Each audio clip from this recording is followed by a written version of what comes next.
Okay, so a few weeks ago on the blog I said that Princess and I would do a video blog for you of common questions that I get. Not surprisingly, common questions, there's a lot about sex, so that's where we're going to start. There's the question around he and she and when to use it and what I refer to Princess as. So my view on it is that I will always call you she if you are dressed female, as you are now, but I tend to refer to you as he if you're dressed male. But I know that your preference is to be called she most of the time. But then depends what circumstances I find myself in. So for instance, if I'm at work and talking to colleagues and they're talking about their partners, I will tend to say he.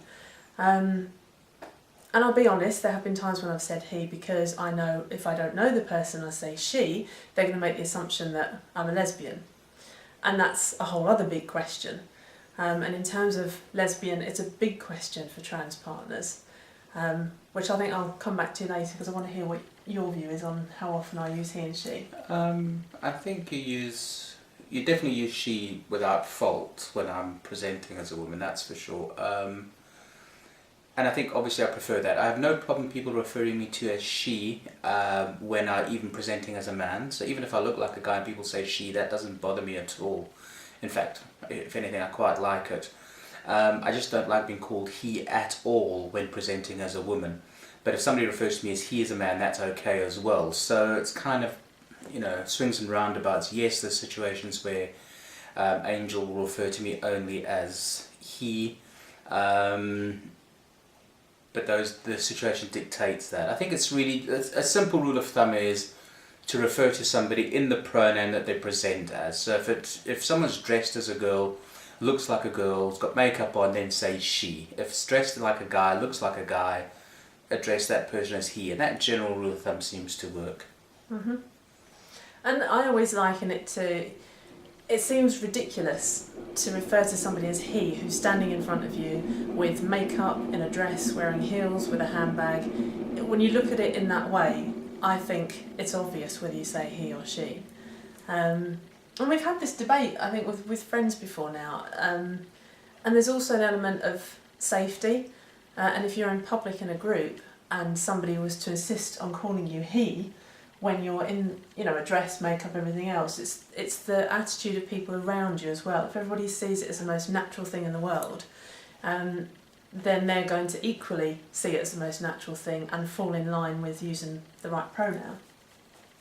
So when I talked about lesbian, it's a big question for partners of someone who's transgender, and I think it's a big thing that women fear being seen as.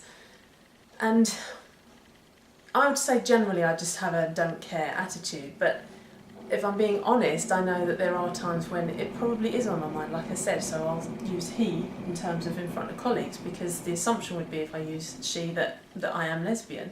And yet there's been other circumstances where, we've been out and I have used she and just not cared. So I guess it's like anything, it depends what mood you're in and how confident you're feeling or how fragile you might be feeling on any given day.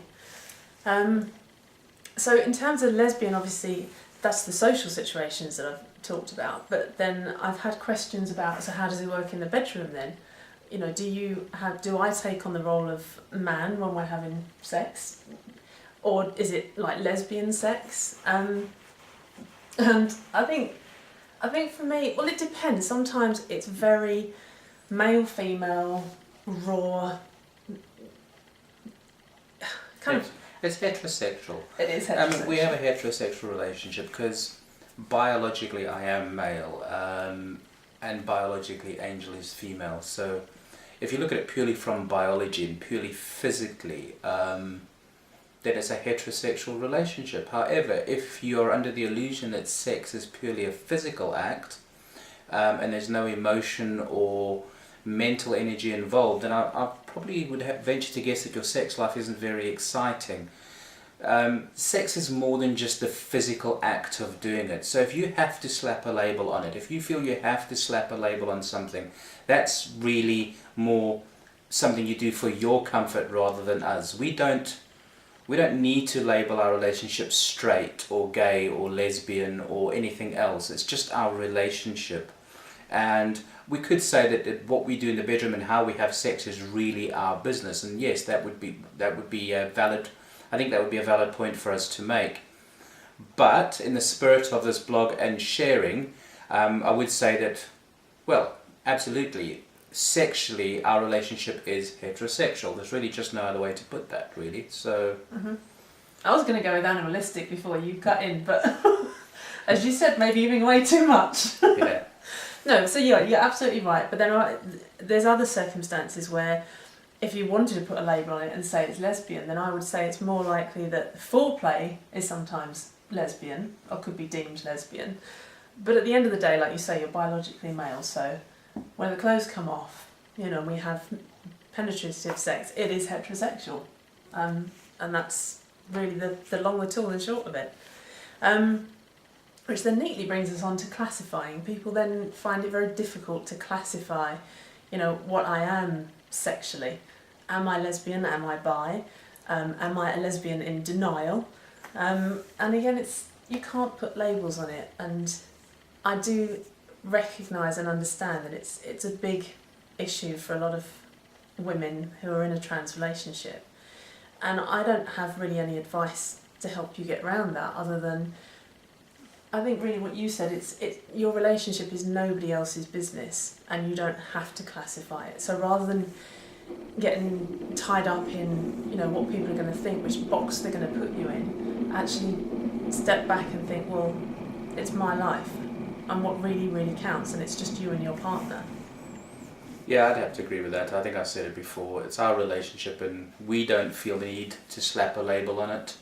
And I think being in the situation we are, I suppose if anything we call it a trans relationship, which is kind of unfair because that only refers to one half of the relationship, which is me. But having this so-called trans relationship allows us to almost transcend the normal boundaries of what gender is, what sex is, what relationships are, and just enjoy the relationship for it being a relationship. And I think that's what gives it strength.